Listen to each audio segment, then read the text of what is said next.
Good morning, you cracking humans.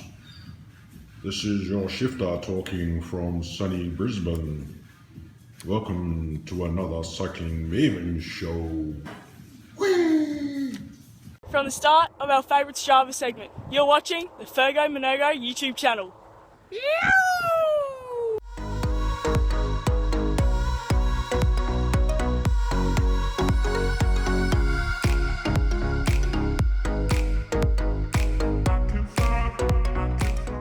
Alright, good morning you cracking humans. It is Sunday morning here in Forest. I'm with Pete. Pete's the owner of the guest house behind us, and we're going to go riding. We're going to go do some trails, aren't we? Let's do it. Mate, there's nothing better than going out with someone that lives in the town. Hey? That's as good as it gets. See if I can keep that. Bro, I've got a backpack as well. And we're taking our little mate. What's his name? That's Rosie. Rosie. Rosie's coming with us. All right, we're going to go for coffee first. So you bought some Nick's hen? Yeah. Yeah? Yeah. So what, you're wearing them under there? Yeah. All right. That was funny. This guy here, just quietly, won a big race in '91. The Melbourne Ballarat is a huge race in Australia, and Pete won the Melbourne Ballarat. Like, if you win that race, you've got to be a good bike rider. So I'm a bit worried about Pete taking me out mountain biking today, because I reckon he's going to rip my legs off. Kath making my coffee with your helmet on. This is as good as it gets. So where are you going to take hand today, Kath? We're going to go and do foxtail. Yeah. And then we will do a little bit of 40 and then slap and tickle. Okay, slap and tickle. Slap and tickle. That sounds like fun. It is, absolutely.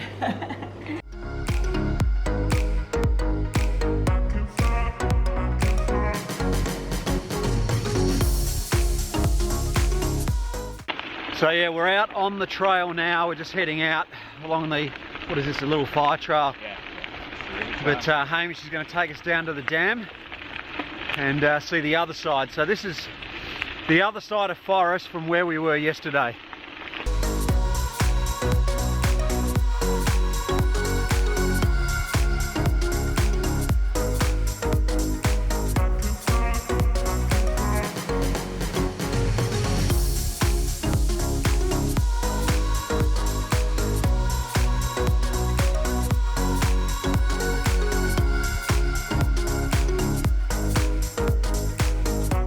Rosie is just hanging out with me.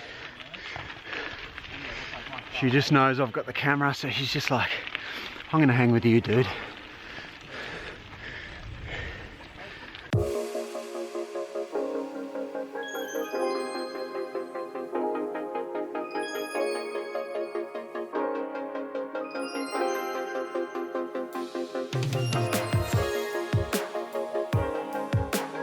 So Hamish knows that I'm an absolute kook on a mountain bike, so he's going to teach me some skills, right? So we're going to go through a little bit of a skill session now, but hopefully you guys can learn a little bit about this as well if you're coming from the road and want to do some mountain biking. So take it away, Homo. You've got to set up your bike as you start so that you're comfortable with your hands on the handlebar.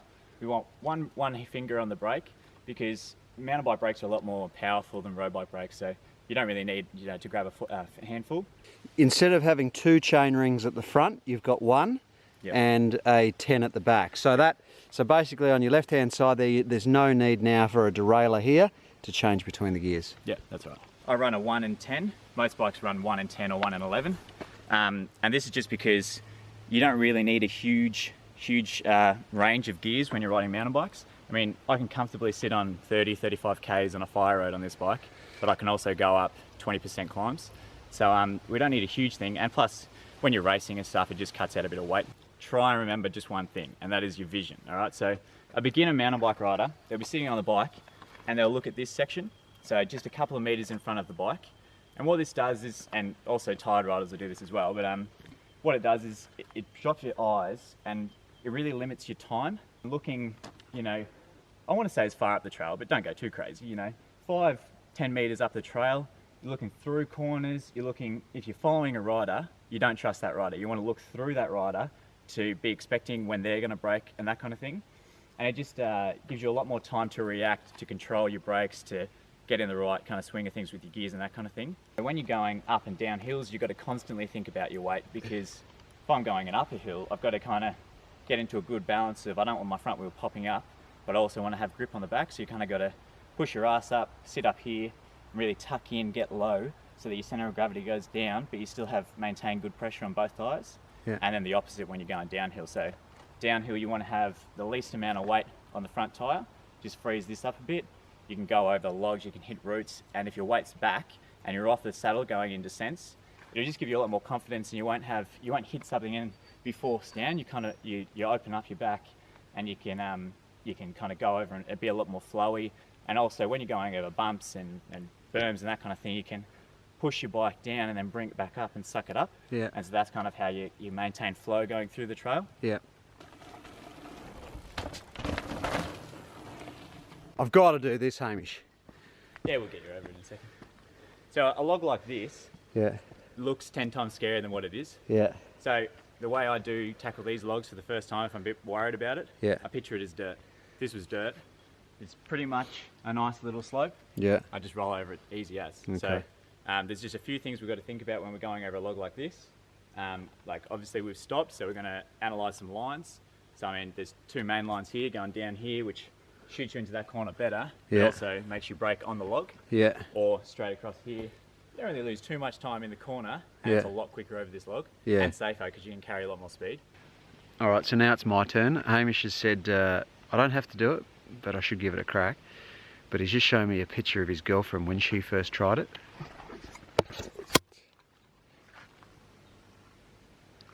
Did it end well?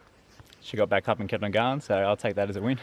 All right, so I've decided not to do it, only because I don't want to break my wrist. It's just not worth it. And it's a bit slippery out here. It's a bit misty, a bit wet. So when I grow some, I shouldn't say grow some balls, but when I get some courage, I'll come back and try it another time. What do you reckon, Rosie? Hey, you having fun? All right, so we just did the south side. Now we're going to do the north side again, where we were yesterday.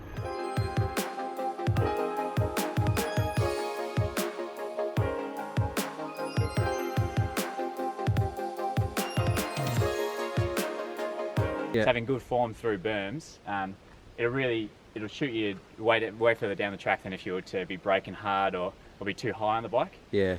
Get really low on the bike and kind of suck it in with your elbows out, so you stay low on the berm, because if you overshot it then you've got to slam on the brakes or go over the top of the berm. Yeah. So as we're coming through here, we're just kind of jumping from either side as we're going through the berms, and as we hit the berm, we're going to get low and really bring that center of gravity down so we can scoot through.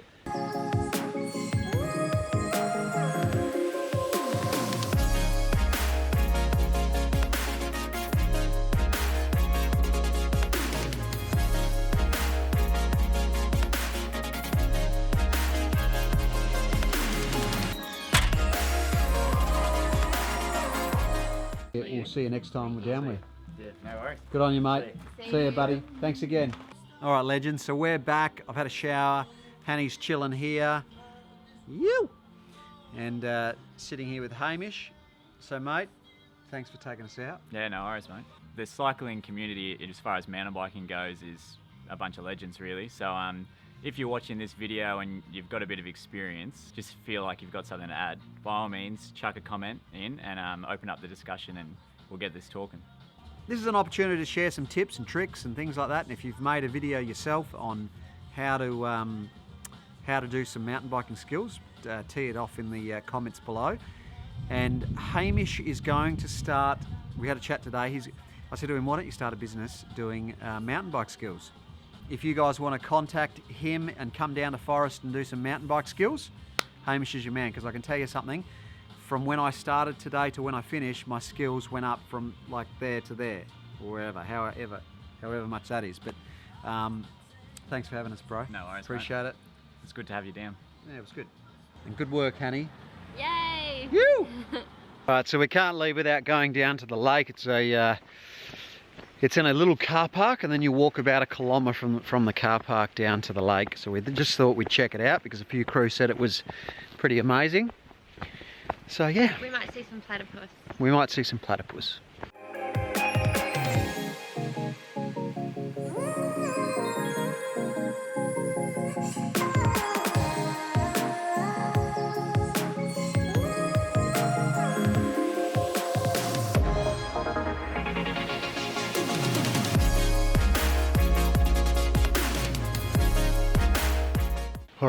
If I had known it was uphill for quite a long way, I probably wouldn't have come.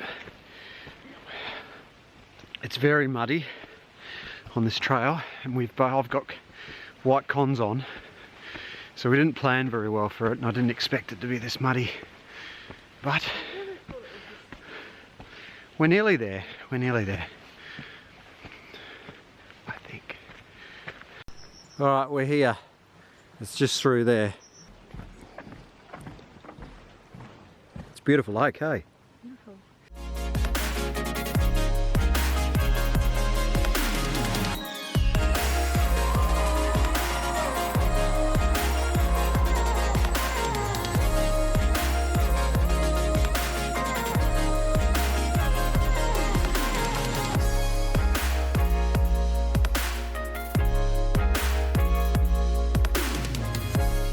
How do you do it, Ham, when you're going down a steep hill? You're pigeon poet.